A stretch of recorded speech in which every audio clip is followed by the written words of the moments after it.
Please subscribe Telugu 7 Media. గురించి చాలా shades చెప్పారు ఆయన. ఎవరు? రవి గారు. అందులో యాక్టరు, ఇందులో యాక్టరు, అలా దానిలో యాక్టరు అని.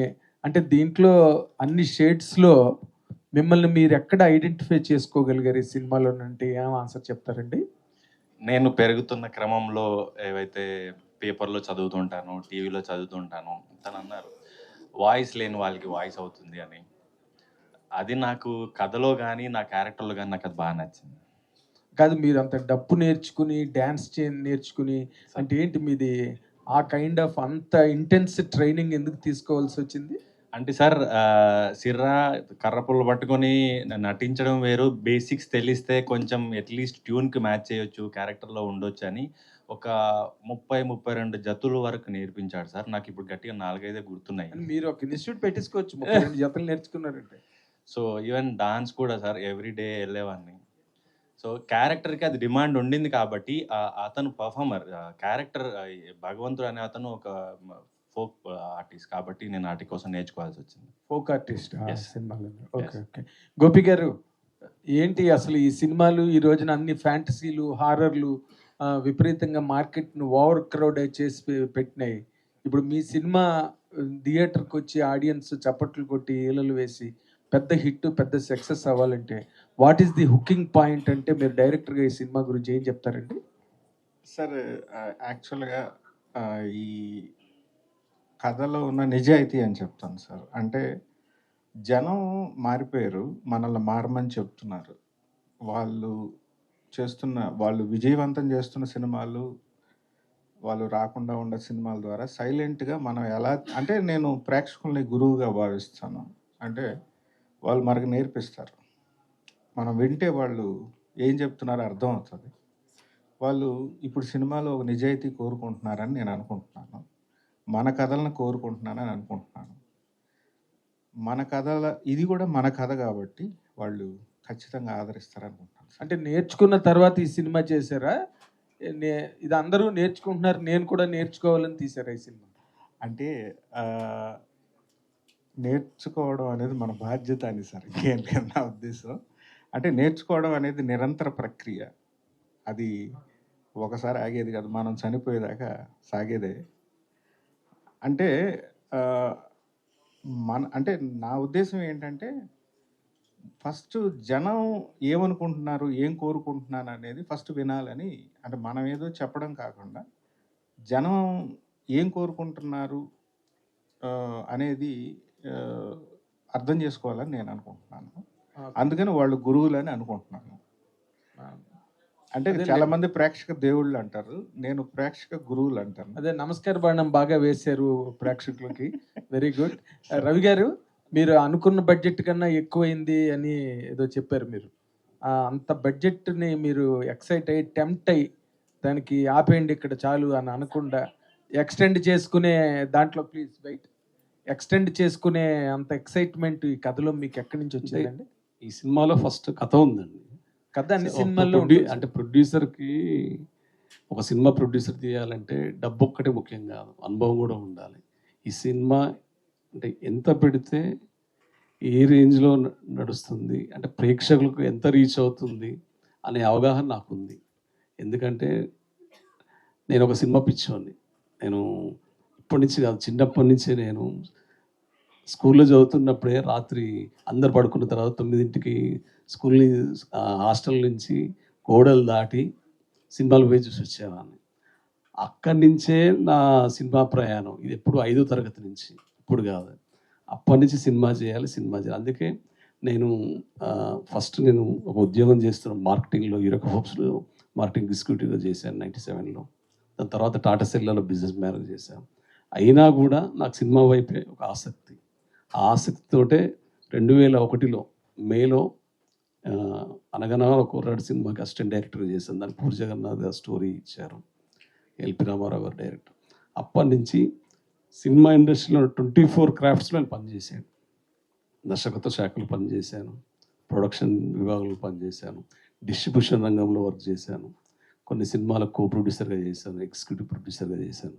అంటే నాకు ఒక అనుభవం ఉందని నేను అనుకుంటున్నాను. ఈ కథ విన్న తర్వాత ఈ సినిమాని ఇంత తక్కువ బడ్జెట్లో చేస్తే ఈ సినిమాకి ఒక అర్థం అనేది ఉండదు. ఈ సినిమా కిల్ అవుతుంది. సినిమా చుట్టేయడం అంటే బిజినెస్ కోసం ఇది 2 కోట్లు తీయాలి, 3 కోట్లు తీయాలి, 5 కోట్లు తీయాలి, తీస్తే చుట్టేయడం అవుతుంది. నాకు అలా చుట్టేయడం ఇష్టం లేదు. అందుకే ఈ సినిమాకి ఎన్నుకున్న నిపుణులు కూడా హై టెక్నికల్ స్టాండర్డ్ టెక్నీషియన్స్. ఇప్పుడు సినిమాటోగ్రాఫర్ రాజ్ తోట ఇప్పుడు స్పిరిట్ వర్క్ చేస్తున్నాడు, ఇంతకుముందు అర్జున్ రెడ్డి చేశాడు, మహాసముద్రం చేశాడు, భైరవకోణం చేశాడు. అంటే ఒక టెక్నికల్కి నేను ఎక్కడ కూడా కాంప్రమైజ్ కాలేదు. సలార్ సినిమాకి ఏ కెమెరా వాడానో ఈ సినిమాకి కూడా అదే కెమెరా వాడాను. మేము ఒక editor Praveen Pudi national award winner అతను. మ్యూజిక్ డైరెక్టర్ మాత్రం దీనికి కొత్తగా మ్యూజిక్ ఉండాలని కోరుకున్నాను, రెగ్యులర్ మ్యూజిక్ ఉండొద్దని అనుకొని కేపీకాన్ని ఎంచుకోవడం జరిగింది. Art director Gandhi. ఇలా ఇప్పుడు lyric directors Oscar award winner Chandrabose గారు, గోరటి వెంకన్న గారు, కాసల శ్యామ్ గారు నేషనల్ అవార్డు విన్నర్. వీళ్ళందరూ అంటే ప్రతి విషయంలో నేను పర్టికులర్గా ముఖ్యంగా చెప్పాలంటే ఈ సినిమా క్యాస్టింగ్ విషయంలో కూడా మేమిద్దరం తీసుకున్న నిర్ణయాలు. నాకు ఈ హీరో ఉంటే బాగుంటుంది, ఈ హీరోయిన్ ఉంటే బాగుంటుంది, ఆపోజిట్ మెయిన్ లీడ్ రిషి గారు ఉంటే బాగుంటుంది. అలాగే కాకుండా రవీంద్ర విజయ్ చాలా గొప్ప ఆర్టిస్ట్, రవీంద్ర విజయ్ గారు కావచ్చు, కాలకే ప్రభాకర్ కావచ్చు, షెల్లి కిషోర్ కేరళలో శైతాన్లో రిషి గారు మదర్గా చేసింది. మీరు తీసుకుని పోతే సినిమాలో చూస్తే మీకు సినిమా టెక్నీషియన్స్ అండ్ యాక్టర్స్ ఆర్టిస్టులే అవపడతారు. ఫెమిలియర్గా ఉండకపోయినా కానీ సినిమాలు నటులు కనిపిస్తారు.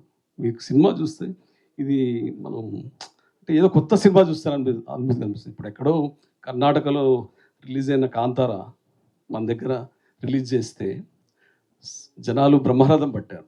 అందుకే ఈ సినిమాను మేము కూడా నమ్మకంతో 5 లాంగ్వేజ్లు రిలీజ్ చేయాలనుకుంటున్నాము. ఇప్పటికే ఎంక్వైరీస్ చాలా బాగున్నాయి. సో ఇంకొక 1 వీక్ షూట్ బ్యాలెన్స్ ఉంది, ఫినిష్ చేసుకొని ఏప్రిల్. అందుకనే బడ్జెట్ విషయంలో ఎక్కడ కాంప్రమైజ్ కాలేదు. కొంచెం ఇబ్బంది పడి ఉండొచ్చు ఎక్కువ అవుతుందని, కానీ నాకు కంప్లీట్ క్వాలిటీ ప్రోడక్ట్ కావాలి సినిమాకి. మీరు ఇప్పుడు ఆ విజువల్స్ చూసుంటే మీకు అర్థమై ఉండాలి అంటే ఆ ప్రొడక్షన్ వాల్యూస్ ఎలా ఉందండి. యాజ్ ఎ ప్రొడ్యూసర్గా నాకు డబ్బు రావాలి, పేరు రావాలి, 2 రావాలి. అందుకోసమే చాలా జాగ్రత్తగా తీయడం జరిగింది. గుడ్, వెరీ గుడ్ అండి, all the very best. Thiruveer గారు. సార్ హలో అండి. Hi sir. సార్ ప్రతి సినిమా ఎంతమంది అబ్జర్వ్ చేస్తారో తెలియదు కానీ మీ ప్రతి సినిమా డిఫరెంట్ జోనర్లో ఉండేలా చూసుకుంటున్నారు సార్. అండ్ లాస్ట్ సినిమా కూడా చాలా చాలా రిలేటబుల్గా ఉన్నారు, చాలా అపీలింగ్గా ఉన్నారు సార్. మీ పర్ఫార్మెన్స్ కూడా. బట్ మీ సినిమాలో మొత్తం చాలా వరకు ప్యాటర్న్ చూస్తుంటే ఒక ప్యాటర్న్ కనిపిస్తుంది. మీ ప్రొడ్యూసర్లో సార్ సినిమా షూటింగ్ చివరికి వచ్చేటప్పటికి అలసిపోతున్నారు. ఈ ప్రీ వెడ్డింగ్ షో టైం అయితే క్లియర్గా కనపడింది అది. ఇంకా దాని గురించి డీటెయిల్గా మాట్లాడుకునేది ఏముంది కానీ సార్, అంటే సినిమా మీకు ఎఫర్ట్కి తగ్గ రిజల్ట్ రావడంలో ఈ అలసట అనేది చాలా కీ రోల్ పోషిస్తుంది. ఏం చెప్తారు, ఏం జరుగుతుంది అసలు? నేను మీరు అన్నట్టుగా ఏది జానర్ మార్చాలి, ఎవ్రీ టైం కొత్త కనబడాలని నేను ఎప్పుడూ ప్రయత్నించలేదు సార్ ఇంతవరకు. నాకు మిగిలిన సినిమాలు ఇవి బేసిక్ నేను అవి నన్ను చూస్ చేసుకున్నాయి. సో మసూదా అవ్వచ్చు, పరేషాన్ అవ్వచ్చు, ఇవన్నీ కూడా వాళ్ళు నన్ను చూస్ చేసుకున్నారు నేను రోల్కి సూట్ అవుతానని. నేను ఇంకా ఆ లగ్జరీ ఇంకా రాలేదు నాకు. నేను ఇదే చేస్తాను, ఇది చేయను. ఏ రకంగా అయినా మంచిదే జరిగింది. యా, అది సార్, అది బ్లెస్సింగ్ ఇన్ డిస్గైజ్ ఏదో అంటారు కదా, అట్లా మంచిదే జరిగింది. సో ప్రొడ్యూసర్లు అంటారా, ఈ ప్రొడ్యూసర్స్ నన్ను చూస్ చేసుకున్నారు. అండ్ కథాపరంగా ఎంత అవసరమో, ఇప్పుడు ప్రీ వెడ్డింగ్ అన్నది చాలా క్యూట్ చిన్న సినిమా, దానికి ఎంత అవసరమో అంతే పెట్టడానికి ప్రయత్నించారు. అయితే ఈ భగవంతుడు అనేది ఇప్పటి వరకు నేను చేసిన సినిమాలన్నింటిలోకి పెద్దది. నేను షూటింగ్ ఆ ఇబ్బందుల గురించి మాట్లాడుతున్నా. తర్వాత మార్కెటింగ్ సినిమా ఇప్పుడు ఎంత ప్యాషనెట్ గా ప్రొడ్యూస్ చేస్తారనేది ఒక లెక్క అయితే, అక్కడి నుంచి సినిమాని జనాల్లోకి ఎంత అలా తీసుకెళ్ళగలరు అనేదే మెయిన్. ఇవే అది ఎంత ఇంపార్టెంట్, ఇది అంత ఇంపార్టెంట్ సార్. అప్పటికే అలసిపోతుంటే ఆ సెకండ్ పార్ట్ వదిలేస్తున్నారు. అంటే అలసిపోవడం అంటే మీరు చెప్పింది ఆర్థిక అలసిపోవడం అనేది అనొచ్చు, మార్కెటింగ్ సంబంధించి, పబ్లిసిటీకి సంబంధించి. సో ఇది యాజ్ అన్ యాక్టర్ నా చేతుల్లో లేనిది, నేను ఎంత పుష్ చేసినా అవ్వంది సార్. అంటే ప్రీ వెడ్డింగ్కి సంబంధించి చూసినట్టయితే నేను ఆ చిన్నపిల్లోడే వేసుకుని తిరిగాం, కార్ వేసుకుని ఇన్స్టాగ్రామ్ రీల్స్ అని అవని ఇవని. ఈవెన్ మీడియా, ఎందుకు మీడియా మాట్లాడతానంటే మీడియా ఎక్కువ సపోర్ట్ చేసింది. సో కొన్ని విషయాల్లో డబ్బు పెడితే కానీ కొన్ని ఇంటర్వ్యూలు చేయరని నేను వింటూ ఉంటాను, నాకు తెలీదు. కొన్ని విషయాలు డబ్బు పెడితే కానీ ఈ సోషల్ మీడియా ప్రమోషను పేపర్లో కానీ టీవీలో కానీ అవ్వవు అంటారు. ప్రొడ్యూసర్స్ ఎవ్రీ టైం నాకు ఏం చెప్తారంటే మేము బాగా చేస్తాం, మాకు ఇంత ఫండ్ ఉంది సినిమాకి ప్రమోషన్స్కి అని. లాస్ట్కి వచ్చేసరికి ఎవ్రీ టైం నేను మోసపోతూనే ఉన్నాను. నేను అడగలేదు, మీరు నాకు చెప్పారు కదండి ఎందుకు చేయట్లేదంటే అప్పుడు డబ్బులు వస్తాయి అనుకున్నాం, ఇప్పుడు రాలేదు అన్నారు. ఇప్పటికీ మా దగ్గర రావాల్సిన డబ్బులు అయిపోయాయి అన్నారు, మార్కెట్ బాగలేదన్నారు, మేము ఏదో అమ్ముదాము లేకపోతే ఎక్కడో ఇన్వెస్ట్ చేసాము లేకపోతే ఎక్కడ నుంచి తీసుకొద్దాం అనుకున్నాం రాలేదన్నారు. ఎవ్రీ టైం ఈ డిసప్పాయింట్మెంట్ ఉంది సార్ నాకు. ప్రతిసారి ఏంటంటే షూటింగ్ వరకు బాగా జరుగుతుంది, ఫస్ట్ కాపీ వరకు బాగా జరుగుతుంది, తర్వాత ఏంటి అంటే తెలీదు. సో ఈసారి ఇప్పటి నుంచి 2026 నుంచి అది రిపీట్ అవ్వద్దని కోరుకుంటున్నాను సార్. సార్ తిరువురు గారు ఇప్పుడు అన్నారు కదా డబ్బులు పెడితేనే ఇంటర్వ్యూలు చేస్తారు లేకపోతే ప్రమోషన్ చేస్తారు అని. మీకు సినిమాకి అలా జరిగిందా అండి? నా ప్రొడ్యూసర్స్ నాకు చెప్పింది తప్ప నాకు మీడియాలో కొంతమంది నాకు పర్సనల్లీ తెలుసు. శివన్న నాకు పర్సనల్లీ తెలుసు, ఈ ప్రీ వెడ్డింగ్ వల్ల తను నాకు బాగా తెలుసు. ఇలా కొంతమంది నాకు సినిమాల వల్ల జార్జ్ రెడ్డి ఇంటర్వ్యూస్ అప్పటి నుంచి ఇప్పటి వరకు తెలుసు. కొంతమంది ఏదైతే ప్రొడ్యూసర్స్ చెప్పారో ఇవి ఇంటర్వ్యూస్ ఇలా కొంతమంది పాపులర్ ఉన్నాయి, కొంతమంది ఇవి ఎక్కువ జనాల్లోకి వెళ్తున్నాయి, ఇవి ఇంటర్వ్యూస్ ప్లాన్ చేయొచ్చు కదంటే వాళ్ళు డబ్బులు పెడతారు, మా దగ్గర లేవు అన్నారు. అది నేను ఏం అడ్రస్ చేయగలను?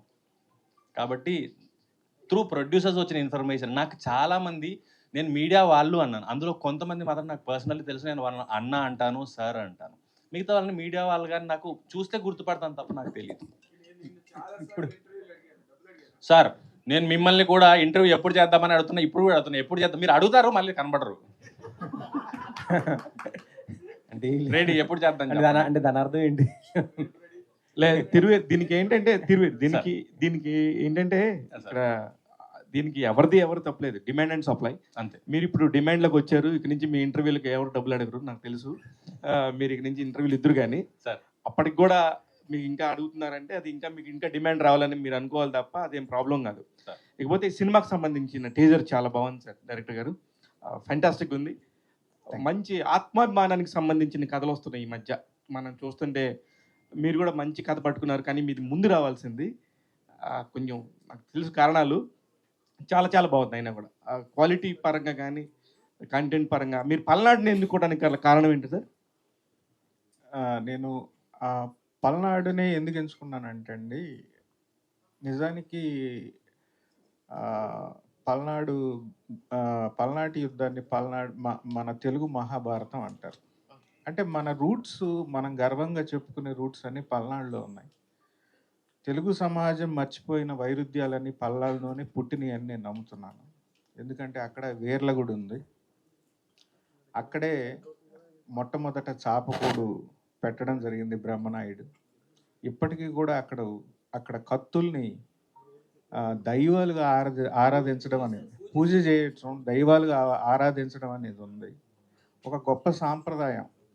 ఒక 1000 ఏళ్ల క్రితమే తెలుగు సమాజం మన సమాజంలోని అంతరాల వ్యవస్థకు ఒక సమాధానం అక్కడ చెప్పడం జరిగింది. కొత్తగా వచ్చిన రకరకాల రాజకీయ వ్యవస్థల కంటే కూడా మన తెలుగు సమాజం అప్పుడు ఈ సమస్యని, మనం ఎదుర్కొంటున్న సమస్యని అప్పుడే అర్థం చేసుకుంది. మధ్యలో చరిత్ర తను వదిలేసిన ఆన్సర్ ఏదైతే ఉంటుందో, ప్రతి చరిత్ర ఒక కాలంలో ఒక ప్రశ్న వస్తుంది, దానికి మనం సమాధానం చెప్పకపోతే అది మళ్ళీ తిరిగి ప్రశ్న ఉద్భవిస్తూనే ఉంటుంది. ఎవరి గొంతుక ఇది? ఇది ప్రజల గొంతుక. సో ఆ సమాధానం ఈ సినిమాలో మనం అర్థం చేసుకునే ప్రయత్నం చేస్తాం. నేను కూడా పల్నాడు డైరెక్టర్ గారు, అందుకనే డైరెక్టర్ గారు. ఒక ప్రశ్న సార్.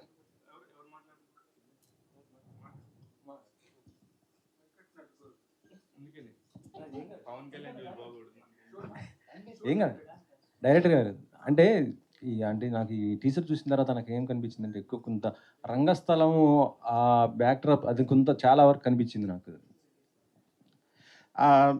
నాకు నిజంగా అలా పోల్చడాన్ని నేను చాలా గౌరవంగా భావిస్తాను. ఎందుకంటే సుకుమార్ గారు నాకు చాలా ఇష్టమైన దర్శకులు.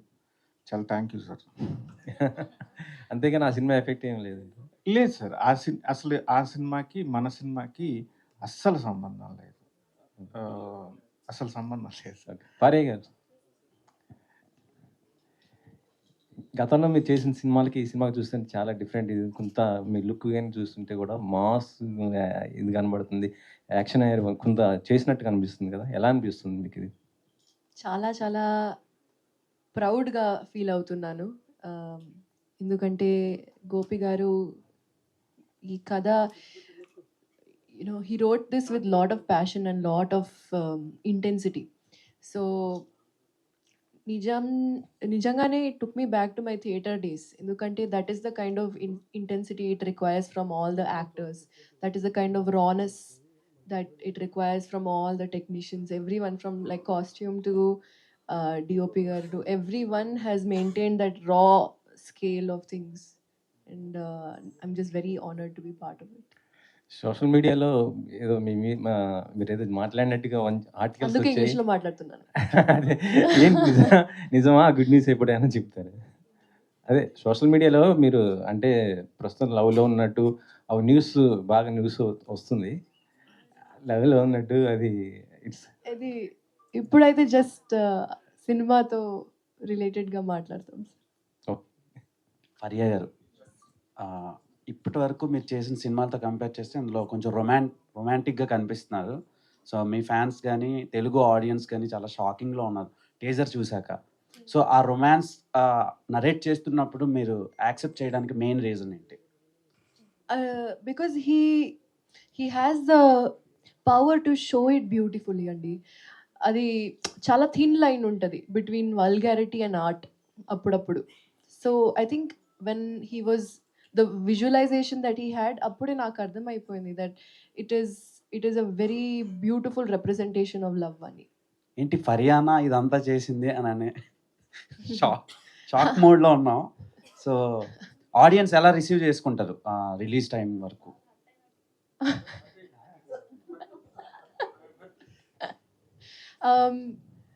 Hoping అండి that they realize that there's more to me than comedy. All the best. Ravi గారు, పనసార్ రవి నిన్ను కొంచెం లిబరల్గా మాట్లాడతాను. దేనికంటే ఇది పర్లేదన్నమాట.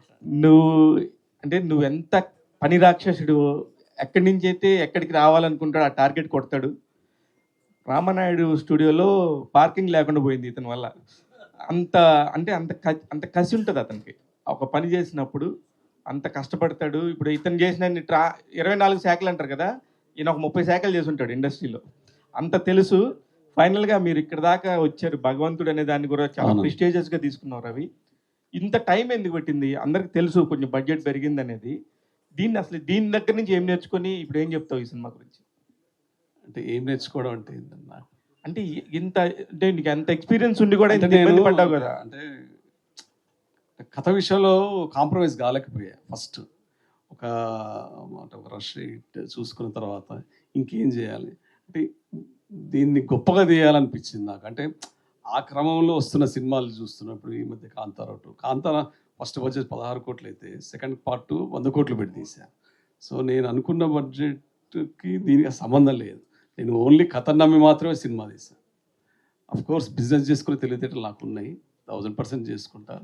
చేస్తావు మీకు బాగా తెలుసు, ఎందుకంటే మీరు నేను కలిసి ఎంత ట్రావెల్ చేసినా తెలుసు కదా నీకు. దుబాయ్ రూమ్మేట్ కదా, అన్నీ తెలుసు కాబట్టి.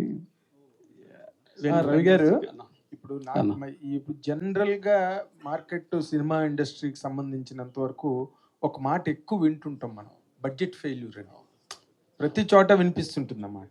ఇప్పుడేమో గ్రోయింగ్ హీరో తను, అండ్ తను కూడా now just a glittering star about to Dazzle, ఆ స్టేజ్లో ఉన్నది అంత వ్యవహారం. గోపి గారికి కూడా is just has to show case his guts and everything. అందరూ ఒక ఫ్యూటస్ స్టేజ్లో ఉన్నారు. దాని మీద మీరు ఇంత బడ్జెట్ పెట్టడం అన్న దాన్ని మీరు how do you support it on your side?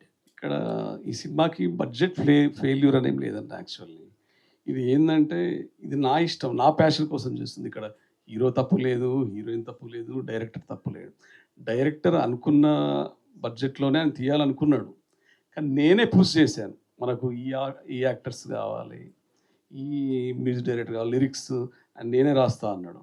నాకు లిరిక్స్ అంటే ఏ శాఖ ఎవరు ఏ రాయాలి అది రాయని, focus on only direction. Cinematography మేము ఫస్ట్ వేరే అనుకున్నాం, కానీ నాకు రాజ్ తోట ఎందుకు ఇష్టం అంటే, నేను అర్జున్ రెడ్డి చూసినప్పుడు కావచ్చు, భైరవ దీపం చూసినప్పుడు, మహాసముద్రం ఇవన్నీ చూసినప్పుడు, అందులో నేను ఫస్ట్లో అప్పుడు యాడ్ ఫిల్మ్స్ చేసినప్పుడు రాజ్ తోట నేను ఇంట్రొడ్యూస్ చేశాను ఒక యాడ్ ఫిల్మ్కి.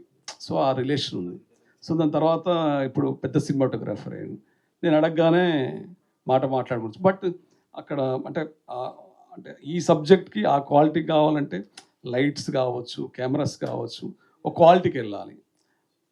అతను ఒక బడ్జెట్ ఒక కెమెరాస్ చెప్పినా కూడా నాకు హై ఎండ్ అంటే హై ఎండ్ కావాలి నాకు ఈ సినిమాకి. ఇప్పుడు సాలార్ చూసినప్పుడు కావచ్చు, ఇంకో కేజీఎఫ్ చూసినప్పుడు కావచ్చు, నాకు ఈ ప్యాటర్న్ ఈ సినిమాకి ఏ కెమెరాలు వాడారు అలాంటి కెమెరానే కావాలి. నేను పుష్ చేయడం జరిగింది. ఈ బడ్జెట్ ఫెయిల్యూర్ ఎక్కర్లేదు. ఇక్కడ ఏమైనా తప్పు ఉందంటే నాది. నేను నా సినిమా నా బ్యానర్కి ఒక పేరు, నాకు ప్రొడక్షన్ వాల్యూస్ రావాలి. రేపు రవి పనస ఫిల్మ్ కార్పొరేషన్ అనేది రవికుమార్ పనస అంటే మంచి సినిమా తీసిండు మీడియా నుంచి వచ్చి, కానీ పిచ్చి సినిమా తీసిండు అనే మాట మాట్లాడద్దు. ఏ రివ్యూయర్ కూడా ఈ సినిమా చూసి బాగాలేదు అనే మాట నాకు రావద్దు. ఒక సంవత్సరంలో 100 సినిమాలు రిలీజ్ అయితే 5 సినిమాల్లో నా సినిమా రిలీజ్ నా సినిమా ఉండాలి. మంచి పేరు కావాలి. నేను కంటెంట్ బేస్డ్ ఉన్న సినిమాలే తీస్తాను. నేను ఏదో కామెడీ, యాక్షన్, ఫైట్స్ ఇలాంటి సినిమాలు చేయదలుచుకోలేదు. ఇక్కడ ఫెయిల్యూర్ ఏదైనా ఉంటే నాదే. ఇక్కడ ఎవరు ఫెయిల్యూర్ లేదు. నో ఇక్కడ బడ్జెట్ ఫెయిల్యూర్ అన్నది I'm not targeting your budget or your coming success నేనేం క్వశ్చన్ చేయట్లేదు sir. You will 100% succeed.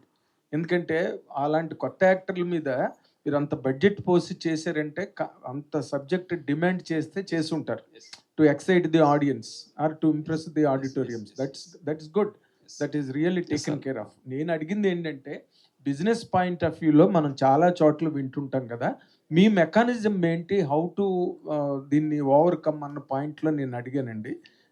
I wish you very మీరు దమ్ము ఉన్నదని మీరు చెప్తున్నారు కదా, చేస్తాను. మీరే చెప్తున్నారు అంత దమ్ముగా మాట్లాడిన నిర్మాత. Very strong confidently I am telling I can do the business. Very good sir. All the very best. God thank you. Director గారు సార్, డైరెక్టర్ గారు రిషి ఈవెన్ పోస్ట్ సైత మీ పెర్ఫార్మెన్స్ నచ్చినా కూడా మిమ్మల్ని తిట్టుకున్న వాళ్ళు కూడా ఉన్నారు. Like you being hated as well for your performances. Even భగవంతుడు also carries the same kind of thing. So how it అంటే ఎలా ఉంటుంది మీకు ఒక క్యారెక్టర్గా మిమ్మల్ని హేట్ చేస్తూ యాక్టర్గా మిమ్మల్ని లవ్ చేయడం అనేది? లేదు సార్, యాక్చువల్లీ ఈ క్యారెక్టర్లో చాలా గ్రేట్ షేడ్స్ ఉన్నాయి. అండ్ దో కొన్ని పోర్షన్స్లో audience will hate this character, but eventually క్యారెక్టర్కి కూడా దెస్ ఎన్ ఆర్క్, ఒక ఇన్వర్డ్ జర్నీ, ఒక జర్నీకి ఆర్క్ ఉంది. And that is what excited me as an actor. అంటే for an actor if there is single shade it's always very boring to play. ఈ క్యారెక్టర్లో almost 2-3 shades ఉన్నాయి. And that is what excited me, because since I do Kannada films as the hero there, naku if in case I am getting into the gray area, something has to excite me in the character. And naku I mean first narration lone I think when Gopi garu narrated me, I was very excited endukante the character was very powerful and oka graph undi. That is what excited me actually. And I think I heard a lot of budget related talks. నాకు I think the only thing that is running in my head is, ఖచ్చితంగా ఒక మాట చెప్తాను, I think release అయిన తర్వాత రవి పనస film కార్పొరేషన్కి చాలా సక్సెస్ వస్తుంది, చాలా డబ్బులు కూడా వస్తుంది. And all the actors who are asking for advance, I'm sure every one will get advance, because I think one thing that I really like about him is he has very big plans, very big ambition, very big vision, and that is very important. You know, having money is different, that is a totally different thing, but having a vision is very important. Whenever you meet him, he's a very positive person, chala positive manchi. He always talking about what he wants to do next, what he wants to plan, how he wants to take this forward. In fact, I'm not exaggerating it. Telugu film industry ki RPFC will be a blessing because he has lot of big plans. Very nice. And that I'm very, very confident about. Yeah. I mean, I'll not reveal his plans, but you will get to know. Faria. 1 second నేను మళ్ళీ మర్చిపోతాను. So ఇంతకుముందు ఏదన్నా మాట్లాడుంటే, నేను only actor, stage place చేసుకుంటూ సినిమాల్లో ఆడిషన్లు ఇచ్చుకుంటూ ఇక్కడ వరకు వచ్చాను. అంతకుమించి నాకు ఇందులో 24 క్రాఫ్ట్స్లో ఏముంటాయో కూడా తెలియదు. మాకు నాటకంలో కూడా ఉంటాయి, లైటింగ్ ఉంటుంది, మేకప్ ఉంటుంది, కానీ నాకు పెద్దగా అవగాహన లేదు. వచ్చిన తర్వాత నేర్చుకుంటూ వచ్చాను అసిస్టెంట్ డైరెక్టర్కి ఇలాగా. సో ఇంతకుముందు సార్ అడిగిన దానికి ఎక్స్ప్లెనేషన్ ఏంటంటే, నేను ప్రాసెస్లో తెలుసుకుంటూ వచ్చాను ఏంటంటే డిజిటల్ మార్కెటింగ్ ఉంటుంది, ప్రింట్ అండ్ మీడియా ఉంటుంది, అండ్ ఈవెంట్స్ ఉంటాయి. ఇవన్నిటికీ డబ్బుతో ఏదైతే ముడిపడి ఉందో, నేను కేవలం నటుడిగా సినిమాలోకి తీసుకున్న తర్వాత ఈ ఈ ఈ మార్కెటింగ్లో కానీ పోస్టర్స్, గోడ మీద అతికించే పోస్టర్స్ కూడా ఎందుకు లేవు అనే క్వశ్చన్ కూడా వచ్చినప్పుడు నేను దానికి ఏ ఆన్సర్ చెప్పాలో నాకు తెలియలేదు. మేబీ ఏమైనా రాంగ్గా కన్వే అయ్యి ఉంటే దానికి నేను ఇచ్చే ఎక్స్ప్లెనేషన్ మాత్రమే. నేనేమన్నా డబ్బులు తీసుకుంటారంటే అలా ఎలా అంటావు అనేది అంటారు కానీ మళ్ళీ నేను ఎక్స్ప్లెనేషన్ ఇస్తున్నాను.